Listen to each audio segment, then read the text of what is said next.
जरा सोच कर देखिए, एक राज्य की पुलिस कुछ लोगों को पेपर लीक के आरोप में गिरफ्तार करती है। गिरफ्तार आरोपी ये कबूल भी कर लेते हैं कि उन्हें परीक्षा से पहले ही सवाल मिल गए थे और वही सवाल परीक्षा में पूछे भी गए, लेकिन पुलिस की जांच और आरोपियों के कबूलनामे के बावजूद देश के शिक्षा मंत्री एक बार नहीं बल्कि बार बार ये बात कहते हैं कि पेपर लीक नहीं हुआ है।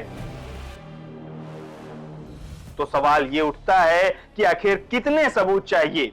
ये सवाल किसी एक व्यक्ति का नहीं है, किसी एक छात्र का नहीं है, केवल नीट की परीक्षा में शामिल 24 लाख छात्रों का नहीं है, बल्कि हर उस व्यक्ति का है जो इस देश के तंत्र में, इस देश की सरकार में और सरकारी संस्थाओं में भरोसा करता है। देश में डॉक्टर्स को तैयार करने वाली परीक्षा नीट 2024 विवादों में है।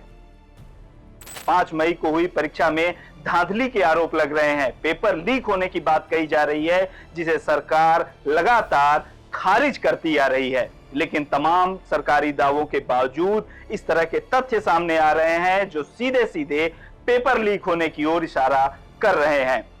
नीट पेपर लीक मामले की जांच कर रही बिहार पुलिस की आर्थिक अपराध शाखा की जांच में बड़ा खुलासा हुआ है।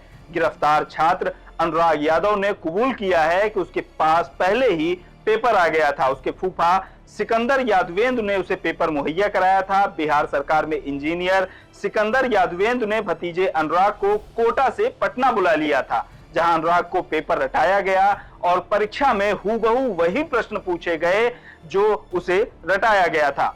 दरअसल जब 5 मई को नीट की परीक्षा हुई थी, तभी छात्रों की ओर से पेपर लीक का मुद्दा उठाया गया था, लेकिन परीक्षा कराने वाली एजेंसी एनटीए ने इसे सिरे से खारिज कर दिया था। इसी समय बिहार पुलिस की आर्थिक अपराध शाखा ने भी पेपर लीक के आरोप में कुछ लोगों को गिरफ्तार किया था, लेकिन मामला ठंडे बस्ते में चला गया था। 4 जून को रिजल्ट आया तो दोबारा नीट में धांधली का मुद्दा चर्चा में आया।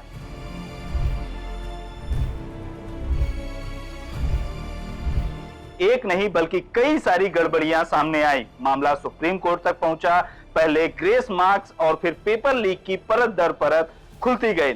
अब बिहार पुलिस की गिरफ्त में मौजूद छात्र अनुराग यादव का कबूलनामा सामने आया है, जिसमें वो खुले तौर पर स्वीकार कर रहा है कि परीक्षा से पहले उसे जो सवाल रटाए गए वही परीक्षा में हूबहू आए। अनुराग यादव के कबूलनामे को सुनिए। मेरा नाम अनुराग यादव, उम्र 22 साल है। मैं परिदा थाना हसनपुर जिला समस्तीपुर का रहने वाला हूं। मैं अपनी सफाई का बयान बिना भय या दबाव, बिना लोभ लालच के शास्त्री नगर थाने में दरोगा जी के समक्ष दे रहा हूं। मैं नीट की परीक्षा की तैयारी कोटा में एलन कोचिंग सेंटर में रहकर कर रहा था। मेरे फूफा सिकंदर यादवेंद्र नगर परिषद दानापुर में जूनियर इंजीनियर के पद पर कार्यरत हैं। मेरे फूफा द्वारा बताया गया कि 5 मई 2024 को नीट की परीक्षा है, कोटा से वापस आ जाओ, परीक्षा की सेटिंग हो चुकी है। मैं कोटा से वापस आ गया और मेरे फूफा ने 4 मई 2024 की रात्रि में अमितानंद नीतीश कुमार के पास मुझे छोड़ दिया। यहाँ पर नीट की परीक्षा का प्रश्न पत्र और उत्तर पुस्तिका दिया गया, रात्रि में पढ़वाया और रटवाया गया। मेरा सेंटर डी.वाई. पाटिल स्कूल में था। मैं स्कूल में परीक्षा देने गया तो जो प्रश्न पत्र रटवाया गया था वही प्रश्न पत्र सही परीक्षा में मिल गया। परीक्षा के उपरांत अचानक पुलिस आई और मुझे पकड़ लिया। मैंने अपना अपराध स्वीकार किया, यही मेरा बयान है।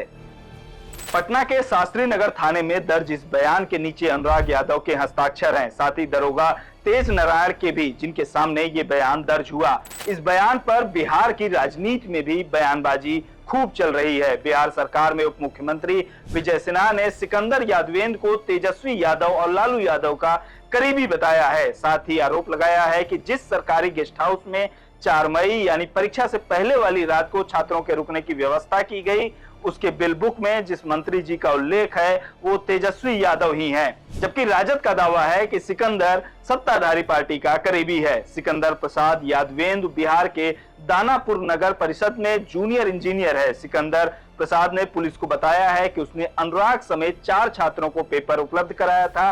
ये पेपर उसे रैकेट से मिला था, जो न केवल नीट बल्कि बिहार लोक सेवा आयोग के पेपर भी लीक कराई थी।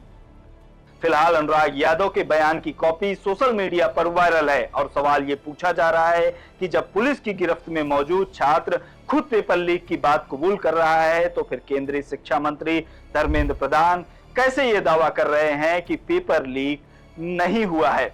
फिलहाल इस वीडियो में इतना ही। नीट पेपर लीक और सुप्रीम कोर्ट में चल रही सुनवाई पर आगे जो भी अपडेट्स होंगे लोकमत हिंदी आप तक पहुंचाता रहेगा। बने रहिए लोकमत हिंदी के साथ।